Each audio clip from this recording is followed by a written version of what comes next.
What's up, y'all? This is Taylor Onion. Welcome back to Hang Time. I'm excited today to have on Tori Niemann, the Assistant Athletic Director for Student Athlete Development at Clemson. You've been at Clemson how long now, including your gap? 6 years. So two, gone for two, been back for four. Okay, has it been four Crazy. years already? 4 wonderful years. Yeah. That is bananas, actually. I was gonna say maybe it's been Time. 2 years, but the warp from 2020 is the time warp is just craziness. Oh, jumping in, Tori, we've known each other since 2015, 10 years Jeez officially. Louise. Now that's bananas as well. Dating back to my volunteer internship in academics at Western Illinois University. And I think you were a grad assistant by then, yeah? Or were you still Uh, playing? I I was playing and I was an intern for Lamar Pottinger, Yep. but then I was an assistant director. So I was never the GA. So I don't Okay. remember if you Lamar had just left, so you must have still been an s- intern. intern. Okay. Gosh, 10 years Yeah. ago. I always give Lamar a hard time that he abandoned me, but really, he went and got his first full-time job. But yeah, there was quite a few of us that are in the athletic space that got our start in Brophy Hall basement, That's Western right. Illinois academics. Good times. I'll Oh have yeah. to update you offline, but the academics unit is actually no longer in Brophy. So nobody's going to be getting their start in Brophy basement anymore. Wow. Yeah. Yeah. I'm very grateful for that start in Brophy basement. I agree. I'm right there with you. So you've been in academics and or student athlete development again since I've known you. So back in 2015, what drew you to a job in that space in the first place? I played college basketball and loved sport. Come from a very athletic family. Every single person played college sports. We were always competing growing up, so I knew I wanted to stay in the sport space. But back when you had to sit out a year when you transferred, and I Mm, was able to kind of expedite my academics and get my master's paid for, which I was very grateful for. I loved the sport management program at Western. I thought it was cool, get 2 degrees while you're playing D1 basketball. Let's go. But had no idea really what I wanted to do, just knew it was sports. And then when I graduated, was trying to figure it out. And I remember having a conversation with my coaches, and they were trying to, hype me up to go into coaching. And I remember Seth Minner had the conversation and he said everything about coaching. And I was like, thank you. You just reminded me why I do not want to coach. I do not want to travel and do these recruiting weekends. And so I was lucky that while I was getting my master's, I was able to do an internship in the athletic department. Western really kind of created an opportunity for me to rotate around. And that's when I realized compliance was never gonna be my thing. And then corporate sponsorships and marketing, when you try to make all of your cold calls between 12:05 and 12:55 and leave your boss's number, that's not a good sign. So that didn't last either. And then academics, I really enjoyed the working with student athlete space, and that was kind of the entry point. And then I was very lucky, got the internship. But then when I graduated, everyone was like, "Where's your experience? You want to come be a GA?" Absolutely not. I just did my master's. So very lucky. Western, long story, a little less long was that Western hired me after playing. Got very fortunate. Got my start there in academics. Don't really think I wanted to stay in academics, but that was a really good entry point for me, and then found and fell in love with student athlete development. what would you say? There's so many of us who got our start either in academics or student athlete development, kind of like almost because we fell into it, because it's like, oh, I think maybe I want to coach, but I don't really want the schedule of a coach. And then you wind up in academics. And in some ways, there are still, I guess, like heavy schedule things. What do you think is there a correlation, I guess, in your mind for folks who were student athletes who love kind of the grind of being a student athlete, of all the resources and access you get? And obviously, our experiences 10 years ago look different completely than what student athlete experiences look like today. But do you see a correlation there, I guess, between being a student athlete and kind of falling into student athlete development and academics? Yeah, I'd be interested to know what the like ratio is of former student athlete to non-former student athlete within especially student athlete development. Yeah. You don't have to be a former athlete to be in any of that athletic space at all. But I feel like, I know for me personally, my journey as a student athlete was what feels crazy to me, and so I know when I was done, I wanted to give back and help, and I felt like I got very lucky that I fell into the right hands and they supported me. So how can I maybe help the next people navigate this or figure it out? And so that's exactly what you were saying. I didn't want the coaching lifestyle, but this was not compliance, not the business office, it's not kind of the marketing side, but a way to be hands on with student athletes and impact them and help guide them. And so I think I fell in love with that piece. And then you get into all the leadership development. And I think, we're all in our little circle here, leadership nerds. So it's just fun to be able to you get to help yourself and learn yourself while also helping other people. So that's where I think that I hear that a lot too of, I think of my own experience as a student athlete and I want to be able to connect with the next generation of student athletes. I think it is kind of that space that's not another topic of athletics, but it's definitely not coaching, but it's in that gray area. I mean, it's the life stuff. Right. And that's what I think a lot of coaches like the life stuff. They just also really like the X's and O's. And I'm not an X's and O's person. Yeah, no, I would much rather spend the day talking about the life stuff. I'm with you there. Yeah. What would you say, so jumping into, I guess, student athlete development stuff specifically, what would you say are some of the most important topics to cover from whether it's leadership development specific or student athlete development broadly? Like, as you're thinking about building programs, what are your kind of foundational topics? Yeah. I think it's tough. I think it changes too, and whether that's because we're all getting a little bit smarter and learning from each other and what's working, or the generation of student athlete has changed. Obviously we still experience some lingering COVID, but pre-COVID and post-COVID, so different, so entirely different. I know within Clemson student athlete development, we have completely reworked whole curriculums just to adapt with the time. So I think always being nimble Mm, and keeping that in mind. That's also where the piece of whether you were or were not a college student athlete back in the day, if you're a professional now, you can't ever rely on, well, back when I was an athlete or when I was the captain mhm, or this is how we did it. That doesn't matter, right? It can inform your whole experience and what you're sharing, but you can't ever, well, this is what I knew at one school at one time. But I really think it's the identity piece. You have to help current student athletes see themselves as a whole person. And I think a lot of us, if you played a college sport, you can relate to feeling like I am a basketball player. I am number 21, right? Where we know you're so much more than that. So sometimes in student athlete development, we really have to find a way to help the student athlete see all of their parts and how all of their parts fit together. So I think it's really hard for me personally. I'm very fortunate to work in a really well supported, fun team environment, our department. But there's got to be the career components, there's got to be the leadership components. You find yourself in service, so being able to do some community service.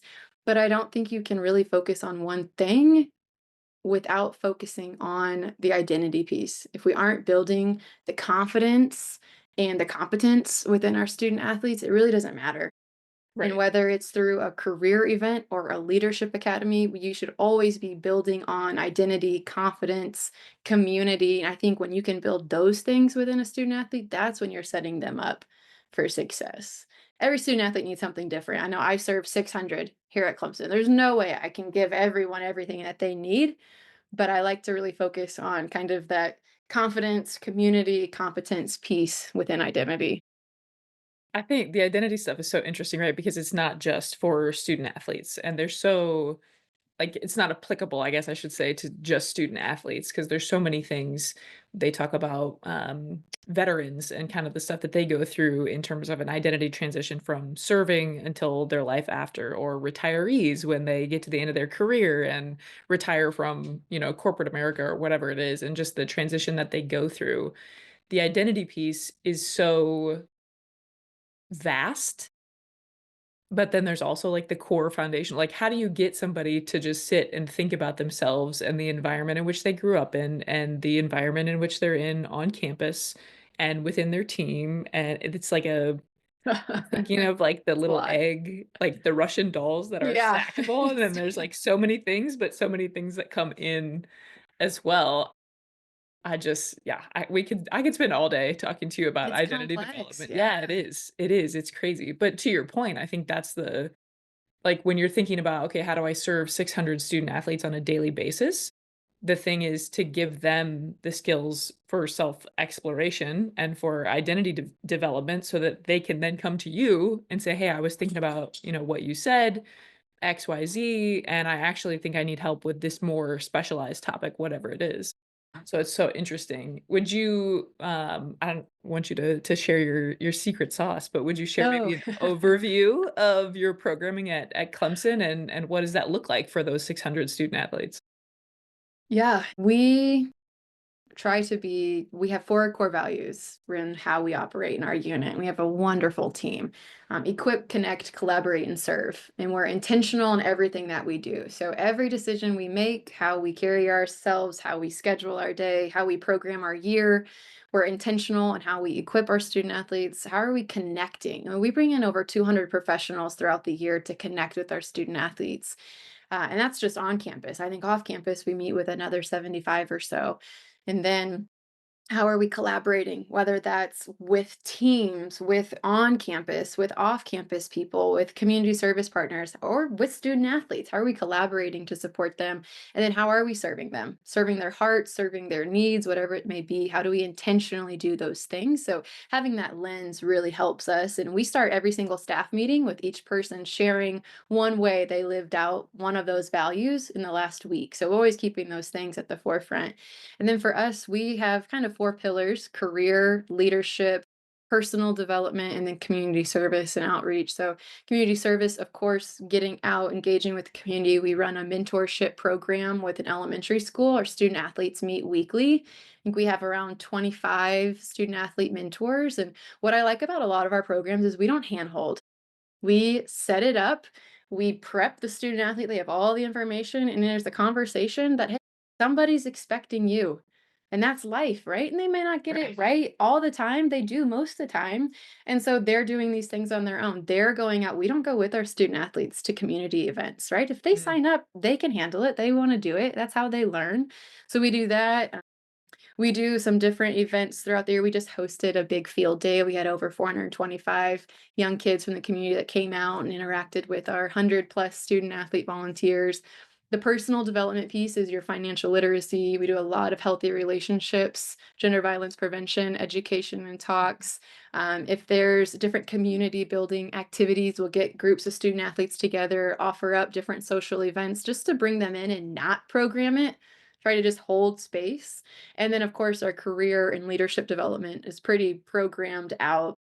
Leadership, we have our Tiger Leadership Academy, or TLA. It's a 2-year cohort model leadership program. I think it's so cool because where else on earth do you see the football offensive lineman breaking down leadership with the women's golfer, right? And mm, obviously, those are just 2 sports, but it's so fun when we see our student athletes come into our space and become friends. We don't care what sports you play. We don't care if you're an All American or a walk on. We definitely don't know your GPA, but it's a space to come in and learn from each other, get better. No one's lecturing over here, right? We're having yep, activities, we're learning together. So that's TLA. We have Power, our Women's Leadership Academy. I'm sure we'll get into that a little bit yeah, more. We'll break it down there. And then SAC, of course, Student Athlete Advisory Committee.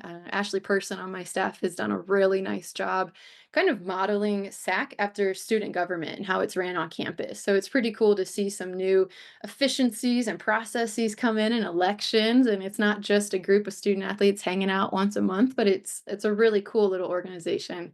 And then career, we run an internship program on campus. We do 30 paid internships every fall, spring, and summer, so 90 total. It's a pretty big recruiting tool as well. Paid internships, especially for international student athletes because they can't get paid off campus. We also do a 6-part career development series. So this is where I like to bring up the identity piece, right? I know I used to even host, I think I participated in a 1-hour workshop on transition. Like in 1 hour, I'm gonna be okay breaking up with my sport that I've played since I was 8 years old, and I'm just gonna know how to do everything, and I'm not gonna cry at all, right? What are we doing? You can't Right. have a 1-hour identity, like, good gravy. So we start on that identity piece from the moment they get in with us and how we welcome our student athletes in, whether we call it immersion or new to NERI, which is our academic building. But then this 6-part series, your freshman fall, just breathe, figure it out, learn where the dining hall is. Then your freshman spring, we do a core values workshop. So you're with all of the other freshman athletes, student athletes, and you're just figuring out what are my top 3 core values? What do I care about? And whether that's thinking of a career, thinking of you socially on social media, how you're gonna live your life, or even NIL branding. Who are you? Sophomore year, we do an elevator pitch competition, kind of becoming my favorite thing we do. We Alright. bring in about 25 people from around campus. We talk about elevator pitches, and then we break it down tournament style. The athletes compete their elevator pitch until we have 2 up on stage giving their elevator pitch. It's so much fun. The competition is incredible. All over some elevator pitches. Like, How do they advance? Like, how do you know who goes the forward? professional picks. So there it Okay. starts at 5 athletes per table. Each one gives their elevator pitch. A winner is picked. They go to the next round, and it's like 3 athletes. Then a winner goes, and they just kind of keep moving until the final 2 in front of, 100 or so of their peers. They give their elevator pitch. It's incredible. That's awesome. Yeah, it's so much fun. The third one then is an etiquette dinner and fashion show. They're learning from, we have again 25, 30 or so professionals from campus. So kind of building that safer network, practicing some small talk with people, all the forks and the plates and passing food. And then we have some upperclassmen models that show business casual, business professional, what to wear. Junior year is when we start to bring in the outside people. So we in Clemson Student Athlete Development keep a database of career interests. Mm, So Taylor, I don't know about you. I don't know what your undergrad degree was. Mine was journalism. Mizzou was known for the J school, least amount of math and science. Sign me up. Never right. wanted to be a journalist, right? But knew I wanted to work in sport. So we do the same thing with our student athletes. I don't even know what some of these degrees are at Clemson. Obviously, we believe in education, but what do you want to do? What are the Right. people you want to connect with? So that's what we track. So we bring in individuals within those career interests of our student athletes. So it's usually around 50 or so individuals. We do 3 rounds of kind of speed networking with our juniors. And then actually coming up, we have a mock interview event in the spring for juniors where we bring in, this year it's 90 different professionals, about 45 in person, 45 over the phone, and we'll give student athletes 2 rounds of interviews. So it's practice reps, right? Just like in practice, you're getting shots up, just the same over here in student athlete development, getting these career reps in, but making it a safe space to get feedback. You could say to fail. Nobody's failing hard in these spaces, but it's an opportunity to try it out and gain some confidence. And that way, when they have an interview for the first time, it's not the first time they've interviewed, right? Yep. And then finally, senior fall, we do a career fair. We have the number 1 career center in the country on campus. So we would be Nice. missing out if we didn't partner with them. So we do a lot, especially in Yeah. that one. So those are kind of the big career pieces that we do. Of course, you're advising conversations, but I'm pretty strict to maintaining we'll never hand you a job or an internship. That does nobody any good. Nope. But we'll give you the tools, the support, show you all the places to look, opportunities. And it's fun when our student athletes start to realize, well, hey, the more that student athlete development knows about me and what I want to do, the more opportunities that come my way. Right? Oh, hey, I know you. I built trust with you. You should sign up for this thing. You should go for the Nike internship. You should say yes to go speak. I do a lot of putting student athletes in front of crowds for speaking engagements. Connections come. So that's what I enjoy, that identity piece where the student athlete can see over 4 years, hey, I did all of these things Mhm. and I was really good at my sport. Didn't take away from my sport, but also I really enjoyed these things too. Yeah. There was a time, when at least when I was a student athlete coming up, I remember our coaches, advisors, whoever is like, "Oh, you're a Big 10 student athlete, you'll get a job, piece of cake." Like, people be knocking banging down your door to hire you. And that wasn't, not only was it not the case, but there were so many other, like, the market is now saturated. The jobs that student athletes are interested in are often very similar. So the folks who I'm interviewing against are my peers who are also from Big Ten institutions, whether they're athletes or not. They either had, were internship experience already, or they could lean on the athlete experience in the same way that I did. And so I think that was one of the biggest things as I was transitioning out of student athlete development when we were talking about programming, we're talking about how do we like, this is no longer good enough. Just be like, "Oh, I'm a student athlete. I have teamwork, I have leadership, I have this, that." Like, it's not good enough anymore. So, what are the ways that you can not only lean on that experience where you're getting so many of these skills inherently, but like, what are you doing to intentionally build those skills Yeah. outside of just with your team? Like, Yep. what are you, and to your point, like being in a space where you can advocate for yourself. Before I left South Florida, that was one of the big things we were talking about. How do we weave self advocacy into our Yep. programming? Yep. Because as athletes, you're used to a coach, you know what? You're actually probably going to be better on the outside or in the middle than you were in the back row. So we're going to move you here because this is what we think, and show up to weights at this time and do this and this and this. And then Wear you, this, do this. yeah, Yeah. exactly. Yeah. And then you get to a space where you have to operate on your own and you're like, wait, how do I make my own decisions? What should Yeah. I do? I know myself at all? So to your point, yeah, that's why the identity stuff is so huge to be able to Yeah. just explore that on your own. When I think, when being a Division 1 student athlete is a big deal. It's incredible, right? There's so few people that actually get to do that and go to class and do all these things. No doubt it's a huge undertaking. But to your point, right? I remember the same thing. You'll be fine. You played a Division 1 sport, right? Like that actually, it's a cool happy hour story. The Yeah, memories make good stories with your future coworkers that didn't play a sport, right? They're going to want to know about that ACC championship, but the person hiring you, that's not what's gonna get you in the door. So what are right. you doing here? But when you are a student athlete, when you are at Clemson and you have the paw on your resume, that is the time. People want to help you. I have Mhm. so many companies that want to hire Clemson student athletes, or we do a lot. We send our student athletes out into the world, whether that's a 3 to 5 day job shadowing, if that's taking our leadership groups out on the road. We do week-long trips, multiple day trips where we're just taking our student athletes. All these companies and professionals say yes, right? Yes, we will welcome you in to come shadow, tour, have a panel, whatever it may be. We'll take a student athlete intern for the summer, no problem, however we can help. But when you graduate, it is kind of like, wait, what? That Right. yeah, like, and maybe there are some still relationships there, no doubt that support. But when you are a student athlete, that's when the door is wide open. And then you have to build a network. We all know that's how the world works right Yep. now, right? How scary to apply on LinkedIn, not knowing anybody at the place you're applying to. And you can still Right. get hired, but if you know a couple people, you know one person, when I hire, my eyes are looking at a resume less than 10 seconds. Right.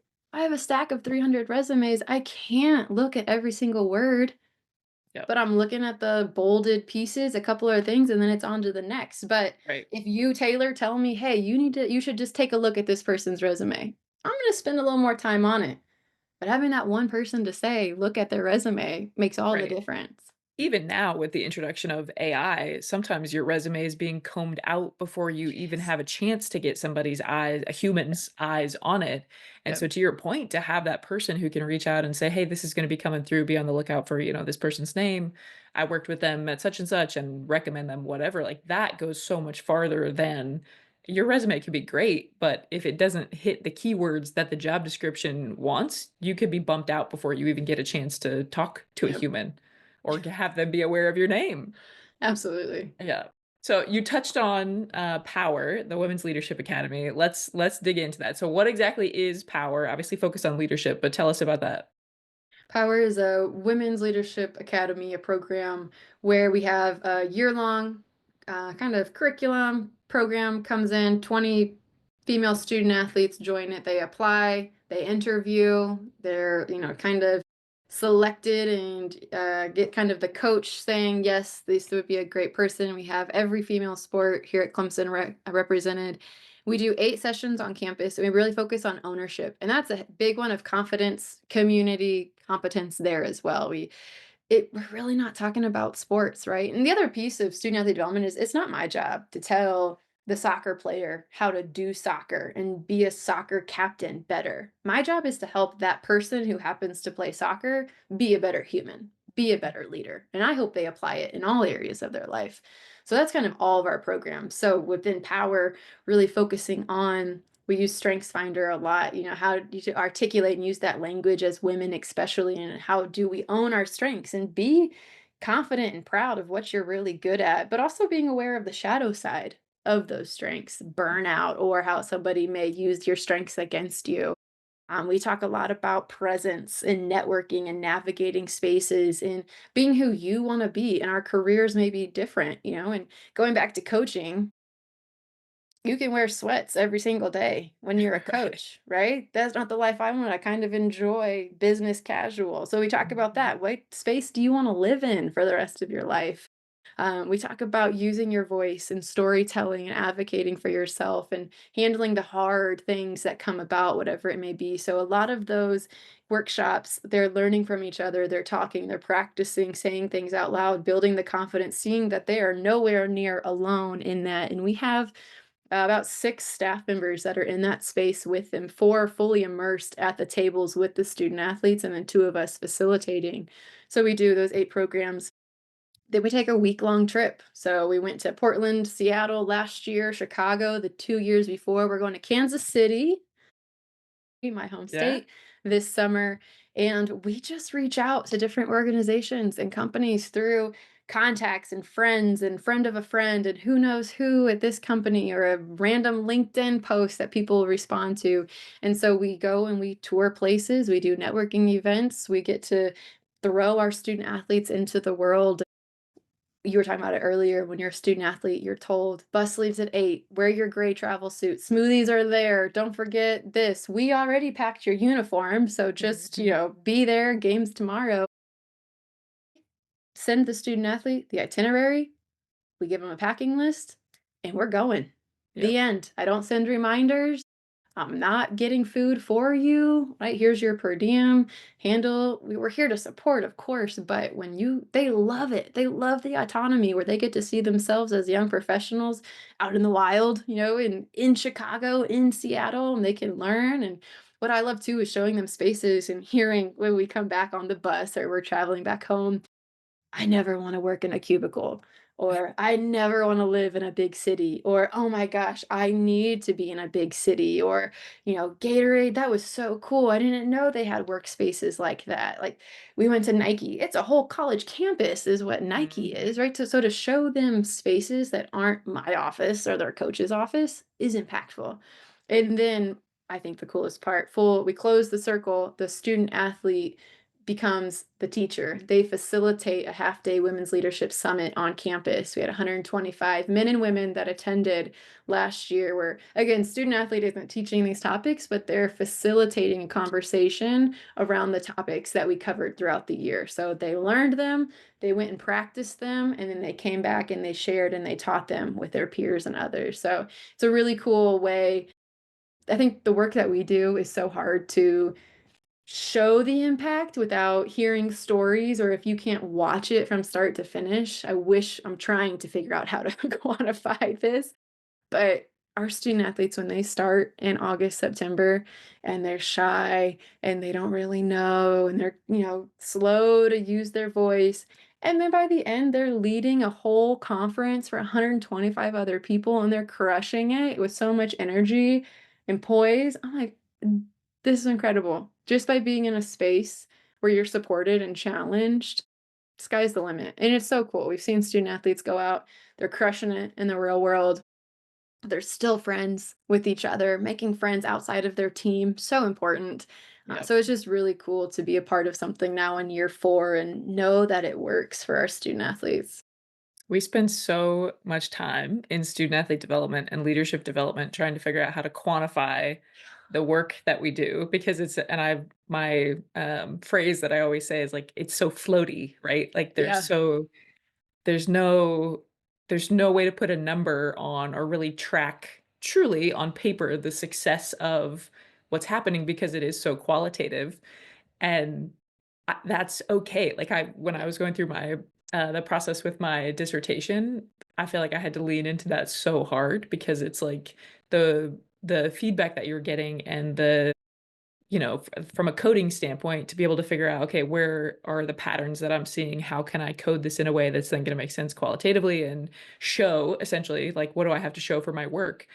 But I think it's okay. Like, I want to say, Yeah. just for other people who are in the space or who are in leadership development or in student athlete development, it's okay that there's not a number. And I Yeah. think like societally, we could probably lean on that a little bit more. Like, it's okay to just spend time getting to know ourselves, developing our skills, competence, confidence, all the things. It doesn't always have to have a number to show Right. 8 success. Like out of that's 10, whatever, yeah, right. 80%, and Yeah, that's it's yeah, and I think too it's, for me, meet with a lot of donors, different, potential corporate partners or whoever it may be, having the student athlete be confident and competent enough that they can speak to it, mhm, right? I can throw a student athlete in front of the donors and they can have the conversation, and that's the impact. yep, That's what happened, getting to see them articulate their experience. So really I'm leaning into that, and we used to do kind of a pre and post and even some mid surveys with our leadership academy.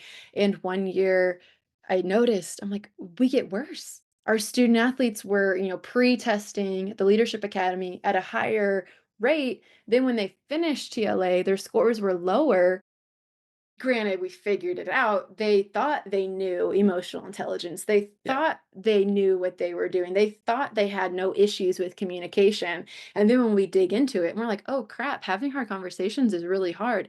Oh, I had no idea there were 4 different components of emotional intelligence, right? So then at the end, the post test was their honest reflection. So if we could go back, they grew significantly in leadership, but our data was showing that we were bad at our jobs. right.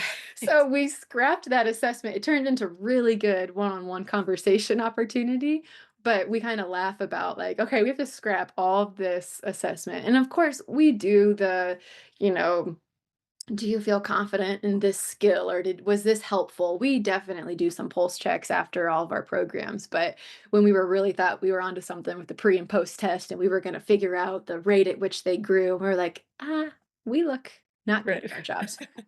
Actually, never mind.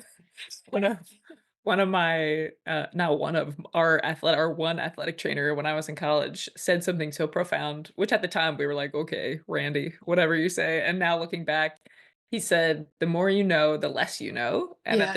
at the time we were like, yeah, okay, what a weird saying is that. And I lean on that so often because it's like the more you find out about something, the less you realize you actually know about it, to your point, Yeah, which is so yeah. interesting.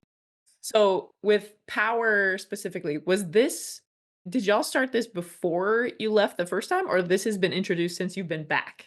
When I came back. Okay, Yep. okay. So Yep. we put something together. We had a group of 15 women. We were like, holy heck, we could have something here. Let's build something. And with Dr. Gianna Majette Butler, she's a professor in our athletic leadership department. And she also played college basketball. I think that's the piece too with student athlete development. We're not trying to get your sport identity out of your life, right? We're just trying to show that there's room for it. And so Jana and I, we definitely connect over the basketball piece, right? And I'm sure you, when someone plays volleyball, there is just a connection that maybe you more Yep. easily find with somebody. So it's really fun to have, that piece. We didn't play at the same place. We didn't play even during the same years, but we have a lot of fun. We're competitive.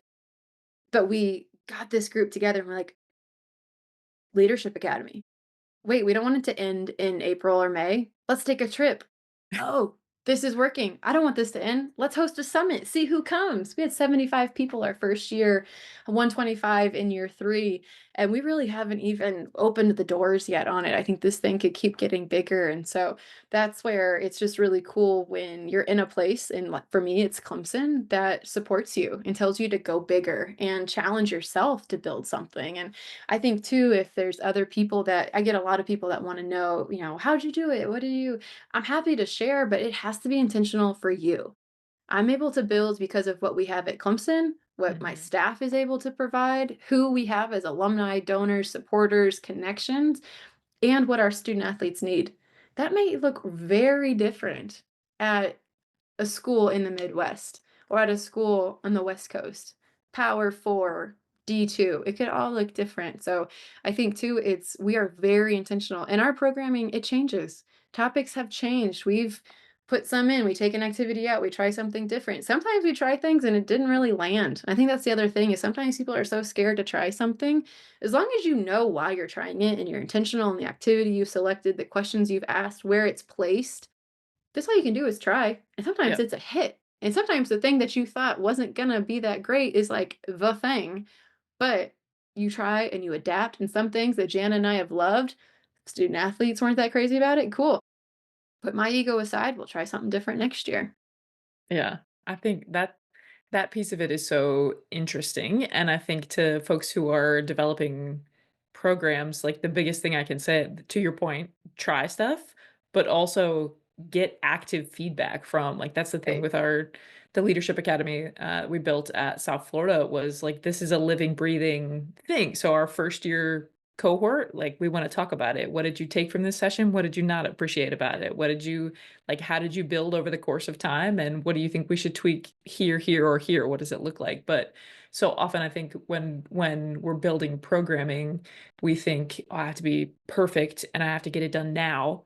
No. And like No. the biggest thing I can say is like slow your roll, do it Yep. intentionally, like figure out the why behind it before you launch anything and then you build investment by getting active feedback. Like your participants will always be more invested in your programming if they feel like they have a voice in shaping it too, which is Yep. such a big piece of it. Absolutely. For you touched a little bit on the future of power. So you're going to Kansas City. That's this summer. You'll take that Oh, trip. yeah. Okay. What else as far as like expanding it? Are you thinking of upping the numbers for the summit? Are you waiting for that feedback that I just was talking about? What does it look Yeah.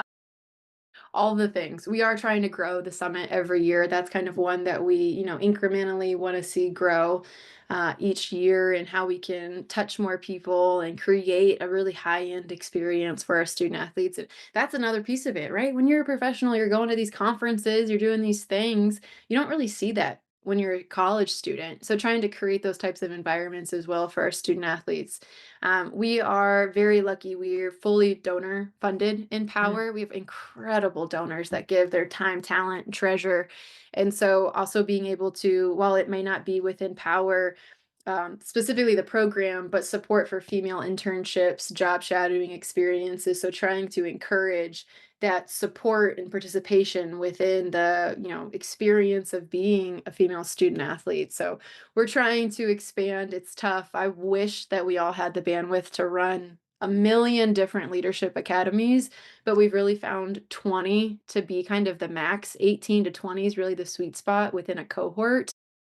So we want to keep finding ways that we can offer opportunity because I think we have around 260, 280 female student athletes. So 20 is not that many, but we right. focus on sophomores and juniors. So also trying to kind of close that number. So then finding more ways to get our student athletes involved. And that's all men and women. We want to provide a diverse array of opportunities for our student athletes. And that's one thing I think student athlete development used to be kind of the space for high achievers, right? I got class figured out. I'm good with my sport. I've got some free time. Let me sign up for some stuff. They're the ones that were used to signing up for activities in high school. That's great. We still want those student athletes, but we need to expand. We're trying to serve all of our student athletes. Now, the 600 of mine aren't doing TLA and power throughout their career, but they are doing at least one career event each Mhm. semester. And maybe they get curious and they know that there's different opportunities. We go to all these different conferences. So some things are only a week long or a 2-day commitment. Some things are a year long commitment, but we really try to have all different types of events and opportunities that all of our student athletes, freshman to senior, male, female, whatever it is, winter, fall, spring sport, can participate. We don't care about GPAs. We always work with our academic advisors, learning specialists, make sure it's not going to strain the student athlete, but are there ways to get an opportunity in front of all of our student athletes that they can take advantage of? Mm, I love that. Okay, I'm gonna shift into kind of the final piece Mhm. here. Several a handful of questions, but I want to switch kind of the order of how I'm thinking about this. So, what I guess any final thoughts or any lasting thoughts that you have on the future of leadership, whether it's in women's sports or leadership development for women athletes. Thoughts on that? Lots of thoughts, Taylor. I think leadership development in general is not going anywhere. Yeah, We need it. We've always needed it. I'm glad that it's becoming a little more sexy to talk about and to do. It's never going anywhere. We need leadership development, and that's in all spaces, right? We get the platform of athletics, and that's sport is just this beautiful platform. It's a vehicle to opportunity, right? Because we were decent at our sport, we got these opportunities to play and travel and meet people from all over the world. So that's what we're using. So when we're talking about leadership, it's not just on the basketball court or at Clemson, it's developing leaders, whatever context that may be, it's applicable everywhere. Then when I think of being a female student athlete, there's no better time to be a woman in sport. yeah, How freaking cool! It's incredible. And so yeah, that's where I think the momentum to keep building on it and to just keep supporting and doing the work and keep going. It doesn't mean that life is just easy for everyone, right? Leadership has never been easy. I don't think leadership will ever be easy. Just because more people are watching women's sports, and they are, doesn't mean the leadership piece is going to be easier. So we yeah, keep doing the work, we keep challenging, getting better, supporting, advocating, but sticking together, right? A big fan of the quote, we lift as we rise. So women's sports, we're rising, but we keep lifting others with us. So yeah, leadership nerd getting me fired up, but what a cool time to be a woman in sport and to just be in sport in general. And the privilege that it is to play sports and have that opportunity is pretty cool.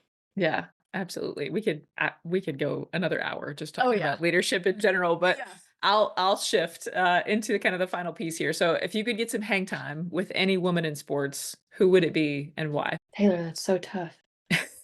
They have to be living. No, can be whoever. I would love to learn from Pat Summit more. Yep. And fun fact, I scored my first collegiate points against the Tennessee team coached by Pat Summitt and ran into her Wow. in an elevator, and that was terrifying, but incredible. But I think, and I respect this a lot. Obviously, I play basketball, so I'm a little more tuned into basketball. When I look at the players of Pat Summitt or Gino Auriemma, there's so much love in that program. Their players come back and they win, right? Yeah. But I think, I was watching the women's national championship, UConn just won, and I think Gino even told his team that I've lost more than I've won, and they still introduced me as a champion. And so to have that mindset in that culture, and I've never been around either Pat Summitt or Gino Auriemma, but I think to learn from that culture piece. And so when I think of Pat Summitt, I think of the women that she created and supported, and where, I mean, there are Tennessee women's basketball players everywhere doing things, especially in women's sport, but even outside. And so I think that's a woman I'd love to learn more from, and just see how she looked at the world. But I mean, gosh, anybody. Yeah, there's so many. Pat Summitt is, easily top 2, I feel like, for me, for sure, as well, but I don't even know who the other one would be compared to her, but she's certainly one of a kind. I was thinking about that too, watching the national championship, not just Pat Summitt, but with Gino and the way that UConn operated. I just was telling somebody, I don't even remember who I was talking to earlier today, but that team is so silly, like, and you can see Yeah. it in the way that they show up on the court, you can see it in the way that they showed up in press conferences, like post-game stuff and all of those pieces, even, Paige Becker's being interviewed after the game last night, like, "Oh, that moment with, with Yeah. Gino, like, what did he say to you?" And she's like, "He said he loved me, I said I hated him." Like, The that comfort and the safety. yes, Yeah. yes, like, that relational and you saw it, right? Like, Gino was emotional, not only when she came off the court, but even in his post-game Yep. stuff, he could barely get out, I Yep. just said I loved her. And so I think to your point, all the leadership stuff that we've been talking about, like the ability to create really this coaching tree, right? Like have an opportunity to like touch people, impact people, whatever, but to do so in a way that, to your point, makes them want to come back and then makes them go out and start to build their Yep. own trees. Like the folks who were inducted into there's so many UConn people, but being inducted into the Naismith Hall of Fame, Sue Bird, UConn, Yeah. and Maya Moore was also UConn, and then Sue and DT on the Right. broad, like all these UConn folks, and you can see truly like what a dynasty it is. I think Tennessee is very similar to your point, Candace Parker, and so many of these other folks who have gone on to do something similar. But yeah, it's powerful. And you need male champions, right? And that's where 100%. Gino is that male champion and that advocate that uses a platform and opportunity to push others. And I think coaching too, right? Coaching, like, just because you're a coach doesn't mean that you're a good leader either. And Yep. so doing the work on your own leadership and being intentional and adapting. And I am sure that Pat Summit, how she coached in her first years to her final years, Gino, he's been at UConn for 40 years. I am sure he has changed the way he does some things. I'm sure there's some things that are the same, but I Yep. think too, when the coaches that really invest in their own leadership and self, and they know they don't have all the answers and they do the work and they are in tune and intentional with their student athletes. Those are the cultures that we see, where people want to come back and they win. And I think Dawn Staley, right? I mean, even Yes. she's won Yeah. what, three or four, three national championships in 10 years. But if Yep. you asked most people, they would probably say she wins a natty every year, just the way Right. that they're celebrated. And I think that's what's cool about sport is you actually don't have to be the champion every single year to be highly successful and impactful. And leadership is influence. And that's what I like. Yep. These coaches that have success, it all correlates. They have Yep. good cultures, right? They have people that want to come back and be a part of it. And that's where we're going on a tangent. Leadership piece is it's so impactful, especially with 18 to 23-year-olds. Yep. Yeah, Dawn's daycare, that's the last thing I'll say, was the other big, kinda storyline for this women's Final Four, and again, you talk about a team who, like, really just gets each other and gets along and appreciates their coaching staff and what they do for them, like, that ability as a leader to set the tone for that culture it's powerful, it's important, it's necessary, all the things. Absolutely. Again, could spend the rest of the day talking I about know. this. So, where can for folks who are listening, where can they go to learn more about the work that you're doing at Clemson? We are big on Instagram and LinkedIn, just Clemson Student Athlete Development or Clemson SADEV. We like to joke that we're the SAD staff. We have SAD staff meetings or the SAD staff group chat, the Student Athlete Development. We're probably the happiest department you'll find on campus. Yep, But those two places, we're always sharing our work and what we're doing. So LinkedIn, Instagram, and LinkedIn, that's the way. I was a slow adopter. Kayla Henderson put me on. Now I'm a big believer. A lot of good things are happening on LinkedIn. I love it. I love it. Awesome. Well, Tori, thank you so much for taking the time. Again, could have spent double, triple, quadruple the time that we spent today talking about this stuff. We might have to get you to come back and do a part two. Maybe Anytime. that's how we get our leadership discussion fix. Anytime. Yes. Part two Thanks and for having three. me, Taylor. I'm so glad that you're doing this again, too. The world needs your story and your voice and using your platform. So I appreciate you doing this. I appreciate it. It's always fun to catch up. All right, you can follow along Hangtime Pod at Hangtime P0D on Instagram. We did join TikTok also recently. Some more video content thanks to the powers of AI. But until next time, we'll see you in a couple weeks.